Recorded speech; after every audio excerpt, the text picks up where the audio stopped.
آقای الان وزیر دربار شاهنشاهی پشت تریبون قرار گرفتن.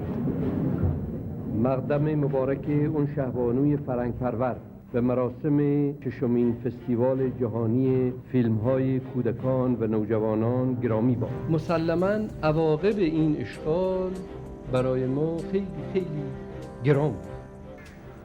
آتیه کشور ما بسته به فهم و شعور علمی و سیاسی افراد کشور ما.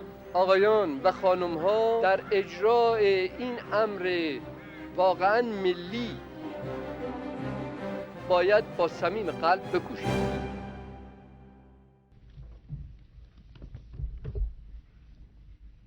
همکاران عزیز،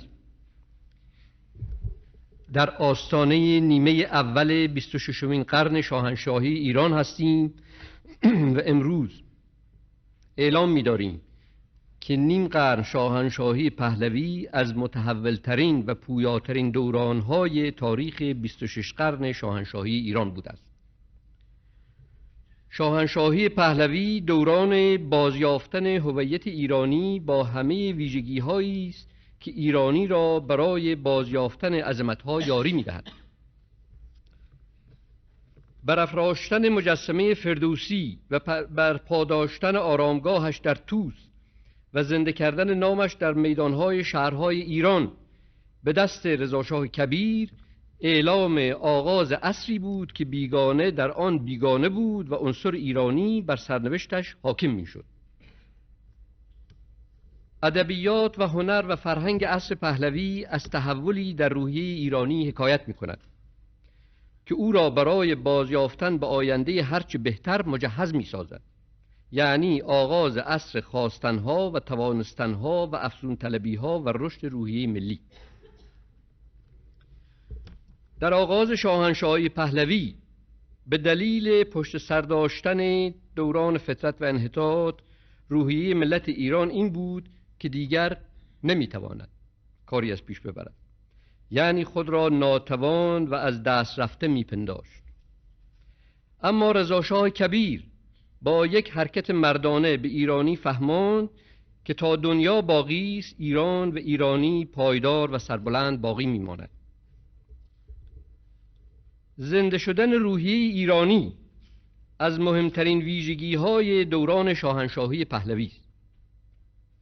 امروز نیز این روحیه تا بدان حد در ملت ایران تقویت شده است که خود را در هر زمینه فقط با پیشرفته ترین و مقتدرترین ملت‌های جهان مقایسه می‌کند.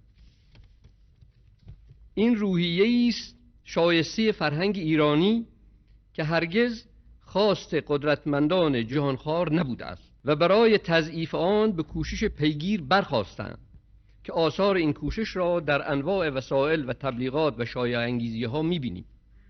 آرزوی رضاشاه کبیر این بود که ملت ایران بر سرنوشتش حاکم باشد و همه منابع طبیعی خود را به سود خود به خدمت بگیرد. این آرزو به تمامی در دهه سوم سلطنت اعلیحضرت شاهنشاه آریامهر تحقق یافته است. در پی جنگ جهانی اول موجبات تجزیه ایران فراهم شده بود و بسیاری از سیاستمداران اون روزگار ایران را از دست رفته می‌دانستند و قدرت‌های متجاوز نیز کار تقسیم ایران را آغاز کرده بودند. در صورتی که خدمات رضاشاه کبیر فقط منحصر به خلق ایران یک پارچه و جلوگیری از تجزیه ایران بود، برای همیشه نامش در ردیف سربلندترین سرداران استقلال ایران ثبت می‌شد. اما رضاشاه کبیر در مدتی کوتاه به انجام این وظیفه میهنی توفیق یافت و فعالیت‌های دیگر اقتصادی و اجتماعی را نیز آغاز کرد. آغاز دوران سلطنت پهلوی، آغاز شکل گرفتن مبارزات ضد استعماری ایران در مجاری سازندگی و پایه تحکیم پایگاه‌های ملی است. این کوشش‌های ضد استعماری در دوران انقلاب شاه و ملت به دلیل پیشرفت‌های اقتصادی و اقتدار نظامی و سیاسی ایران به گونه‌ای غیرقابل نفوذ استحکام یافته است. در دوران سلطنت رضاشاه کبیر سازمان‌ها و تشکیلات دولت بر پایه قانون با وظایف مشخص شکل یافت. اما تاریخ تولد مترقی ترین و پیشرفته ترین قوانین اجتماعی و انقلاب ایران محول است به آغاز انقلاب شاه ملت که به عصر رستاخیز پیوسته است، یعنی دوران تحقق آمال بنیانگذاران و سرباختگان مشروطیت و غایت آرزوی اعلیحضرت رضا شاه فقیه.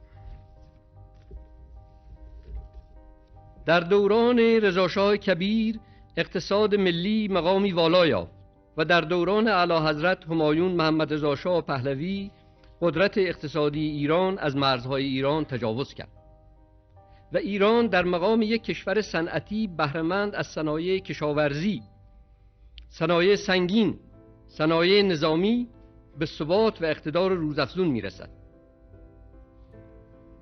در شاهنشاهی پهلوی مناسبات اجتماعی بر پایه احترام به حقوق اجتماعی، افزایش شعور و آگاهی اجتماعی و تأمین و امنیت عمومی تکامل یافت.